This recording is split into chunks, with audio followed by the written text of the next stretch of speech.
Ka-Express, Gilas, Pilipinas, mukhang papasok sa susunod na laban na may malinaw na kalamangan sa loob at sentro ng usapang ito ay ang pagbabalik ni Kai Sotto bilang main man sa sistema ni Coach Tim Cone.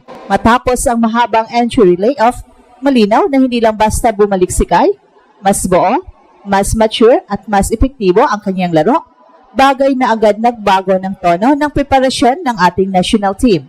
At base sa mga nakaraang laro ni Kai sa Japan B-League, makikita ang kanyang consistency sa double-digit scoring, rebounding at rim protection. Hindi na siya umaasa lang sa kanyang tangkad, mas kalmado ang decision-making, mas aktibo bilang screener at passer, at mas disiplinado sa depensa. Ito mismo ang hinahanap ni Coach Tim sa kanyang sistema, isang sentrong kayang mag-anchor ng depensa at sabay magbukas ng opensa para sa mga guards at wings. Mas lalong lumalakas ang Gilas dahil kompleto na ang 4 na big men sa pool.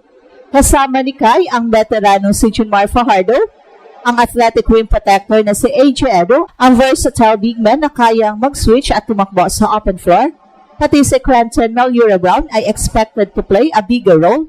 So ibig sabihin ito, may option si Coach Tim sa iba't ibang kombinasyon, power game, speed lineup, o defensive heavy units, depende sa sitwasyon. Kontra New Zealand, malinaw ang adjustment ng Gilas, atakehan ang loob sa mga nakaraang laban. Napatunayan na kapag napipilitang mag-adjust ang Tall Blacks sa interior defense, bumubukas ang laban. At dito papasok ang halaga ni Kai bilang focal point. Hindi lang siya scorer, siya ang magnet ng depensa na magbibigay ng open looks sa shooters. Sa kabuuan, hindi lang basta balik si Kai, bumalik siya bilang sentro ng plano at ang kompletong frontline ng Gilas. Malinaw na ang Pilipinas ay hindi na underdog. Sa pagkakataong ito, lamang sa laban ang Gilas. Gilas Pilipinas, malinaw na may edge kontra New Zealand at nagsisimula ito sa isang malaking balita. Kai Sotto, balik bilang main man ni Coach Tim. At sa paparating na window laban sa Tall Blacks, hindi na eksperimento ang papel ni Kai. Siya na ulit ang sentro ng sistema, ang unang tinitingnan sa loob at ang pangunahing sandigan ng depensa. Matapos ang kanyang matinding ACL injury at halos isang taong rehab, ang ipinapakita ngayon ni Kai sa Japan B-League ay hindi lang recovery mode, ito ay control dominance. Mas mabagal sa unang tingin, pero mas tama ang desisyon. Mas konti ang pilit na galaw, mas malinaw ang spacing reads at mas consistent ang impact sa rebounding at rim protection. Ito mismo ang dahilan kung bakit kumpiyansa ang Gilas coaching staff na ibalik siya bilang pangunahing piyesa kontra sa physical na New Zealand. Sa sistema ni Coach Tim, mahalaga ang sentrong marunong magbasa ng laro, hindi lang basta malaki, at dito pumasok ang evolution ni Kai. Hindi na lang siya tagatapos ng play, isa siyang trigger. Kapag nasa loob siya, napipilitang mag-collapse ang depensa ng kalaban, magbubukas ang kick-outs at mas nagiging epektibo ang mga guards sa pick-and-roll actions. At dagdag pa rito, may mahalagang detalye sa preparasyon ng Gilas. Target ng coaching staff ang extended training window bago ang laban. So ibig sabihin, may sapat na oras para i-integrate si Kai bilang centerpiece, defensive coverages, timing sa drop defense, at offensive sets na umiikot sa kanya. Kontra New Zealand, kilala ang Tall Blacks sa physicality at discipline, pero sa pagkakataong ito, may malinaw na sagot ng Gilas sa loob, at ang sagot na yon ay isang Kai Sotto na hindi na lang bumalik, kundi handa ng manguna muli. Mas lalong tumitibay ang kumpiyansa ng Gilas Pilipinas kontra New Zealand dahil kompleto na ang 4 na big men, isang luxury na bihirang makuha ng national team sa international windows. Kasama ni Kai sa frontline, sina Junmar Fajardo, AJ Edo at QMB na kayang magbigay ng iba't ibang looks depende sa sitwasyon. So ibig sabihin, hindi na iisa ang atake ng Gilas sa loob. May power, may length, may athleticism at may experience. At sa tactical side, malinaw ang plano ni Coach Tim, rotation-based dominance. Kapag pisikalan ang laban, andyan si Junmar para sa low post battles. Kapag kailangan ng rim protection at switchability, si AJ Edo ang pwedeng ipasok.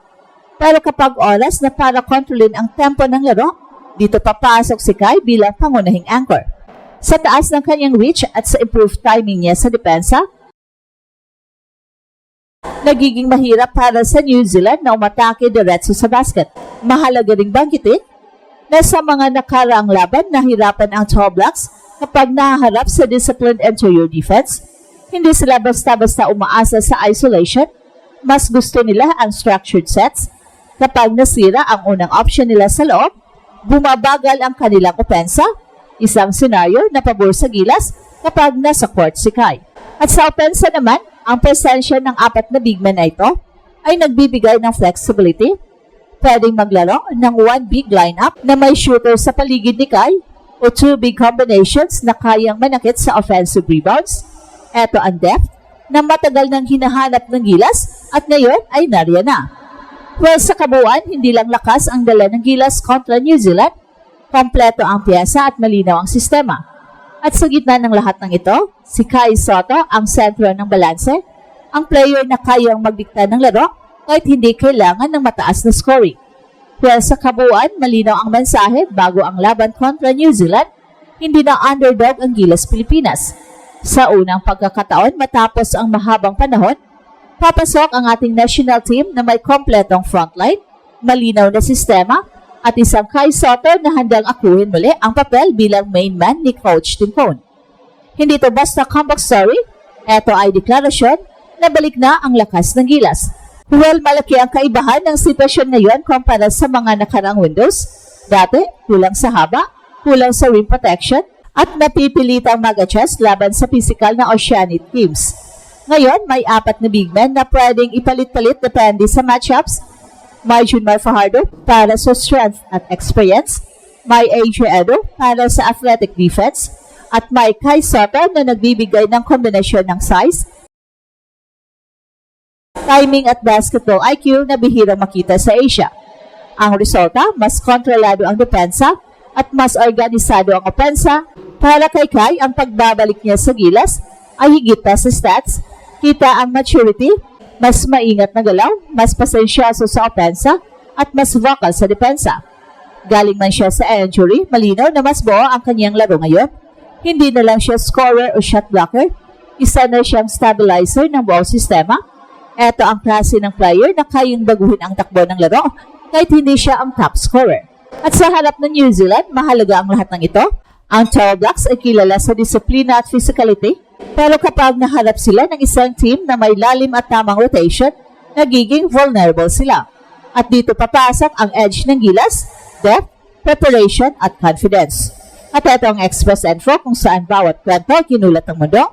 Don't forget to like and subscribe.